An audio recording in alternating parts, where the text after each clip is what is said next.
поняла вот тогда, вот еще в 90-е годы в начале, что это мое дело. Все. Вот это то, что я хотела.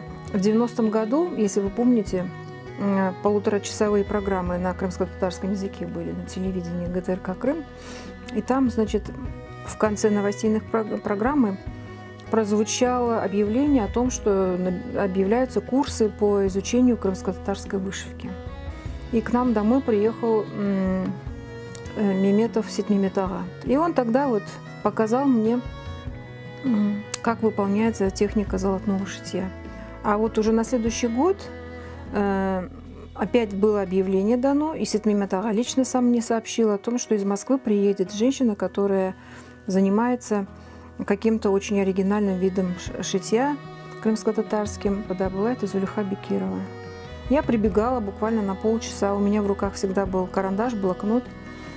И вот она показывает направление иглы, куда идет. Я все это в блокноте зарисовываю, записываю себе, памятку делаю, чтобы вечером вот это все можно было повторить уже самостоятельно дома. Но она человек была очень, как вам сказать, сдержанный.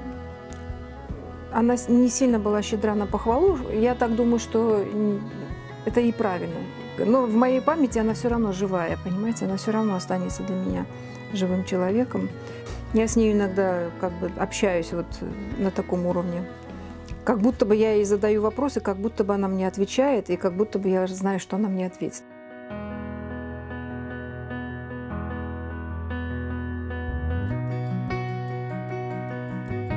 Но в 1997 году мне в руки попадает сборник Полины Яковлевны Чепуриной «Орнаментальное шитье Крыма», которое было издано в 1938 году в Москве. И там я обнаруживаю, значит, ту базу, которую нам дала Зулейха Апте, и кроме этой базы еще другие виды шитья, описания подробные их. Мне пришла мысль такая, что этот сборник нужно немножечко обновить. И вот так увлеклась этим процессом, что у меня их 65 видов новых швов. Я разработала сама уже.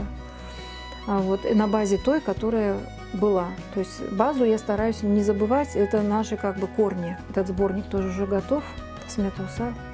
Скоро буду искать возможности для того, чтобы издать это все. Получается, вот эта вот традиция, она как бы не прервалась.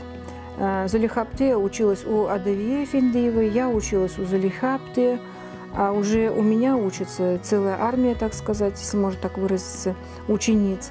И я надеюсь, что вот эта традиция, она будет продолжать жить, и вот этот вид шитья, уникальный вид шитья, который был как бы разработан здесь, в Крыму, вот это как бы культурное наследие именно нашего народа.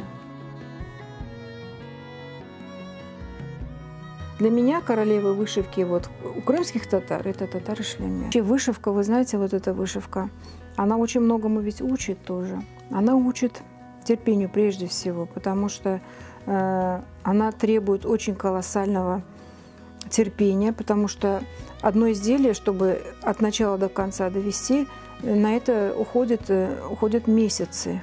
Самое интересное и самое главное, что это помогает ценить по-настоящему труд, не только свой, но и труд любого человека, ремесленника или мастера. И, конечно, я хочу, чтобы вот эта вот вышивка, она очень стала популярной среди наших девушек. Очень хочу этого, мечтаю об этом.